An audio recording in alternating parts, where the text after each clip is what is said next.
much attention to that click. Huh? Trust me. Which click is that? The one I just heard 5 seconds ago. Oh, something like. Oops. We're live. Don't tell me. Hi, GenderBlenders. Welcome to week 148. 148 weeks. This week is. Last week was 144. That was 4 weeks ago. Okay. Last week must have been 147. You know, we actually skip them occasionally. No. You must be, girl. Do you or are you supporting the LGBT community locally in any way? Yeah, actually, we kind of do support them, don't we? We do support them.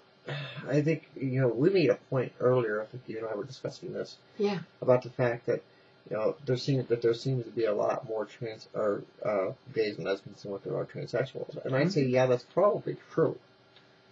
Only in that there are a lot more of us who are transsexual who are out there committing suicide and killing ourselves. And I think that's absolutely because correct. we have, we have a 42% suicide rate going on here that needs to be changed. But the only way the deck's ever going to be changed is going to be for us to focus on that to get that change, and maybe even planting less focus on the suicide rate, between gays and lesbians. I mean, yeah, it does exist, but nothing. I mean, it's very negligible compared to what goes on with transsexuals because of the absolute physical hell and damage that occurs to us.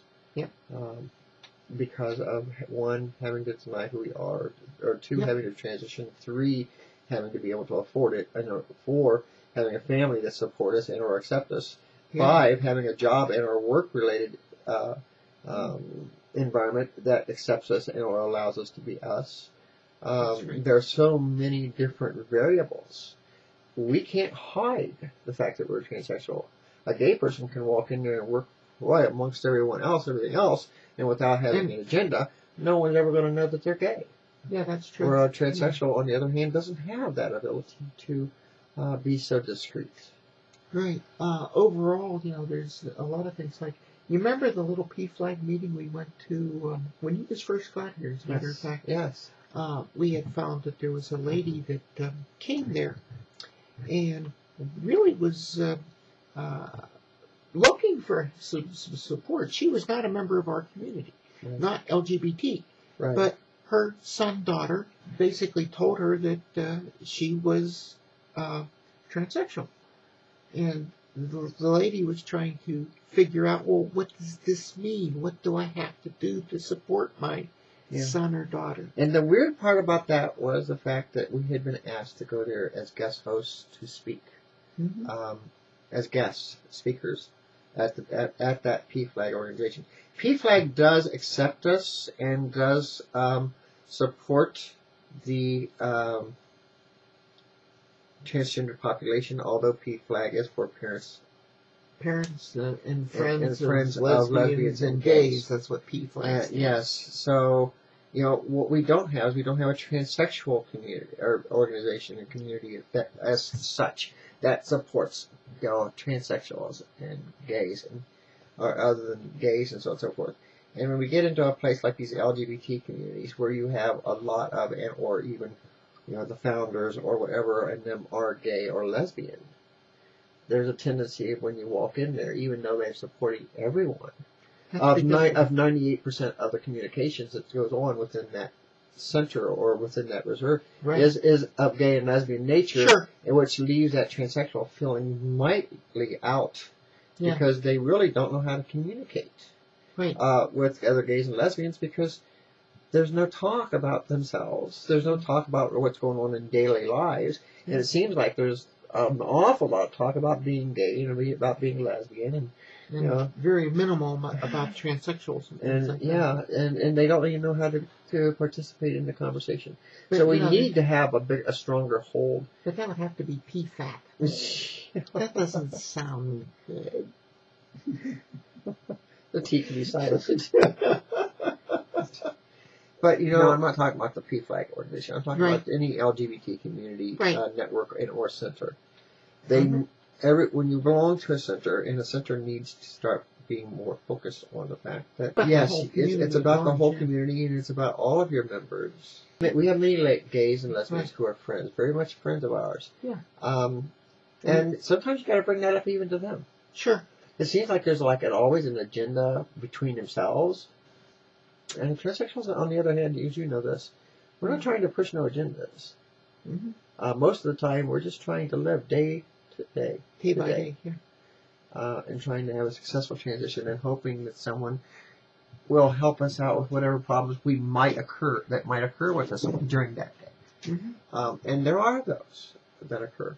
But you see, we do have a way of being able to make a difference. And the question asked us: are we supporting the LGBT community locally in any Absolutely. way? Yeah. And yes, indeed, we are. Mm-hmm. And indeed, we have up here in North County, San Diego.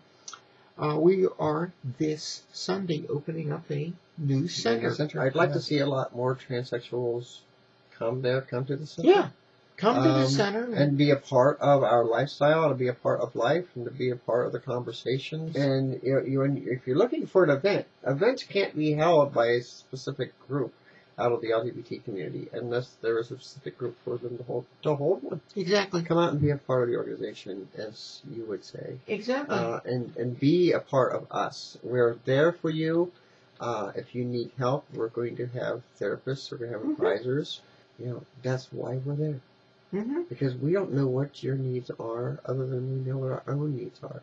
Mm-hmm. Unless you literally come out and let us know and be a part of our community. You are a part of our community, so why not be out there with us? Exactly. That's why that's what the center is for. That's why it exists. That's why any center exists. So no matter where you are, if you are become part of that organization and start supporting it actively, things like that. Stephanie was out there painting the walls, putting up doors, doing all kinds of neat stuff for the grand opening this Sunday. Everybody, come on out. But was out there, did a lot of work on this stuff. Yes. And if you're part of whatever organization you're nearby, then that will get served. Yes.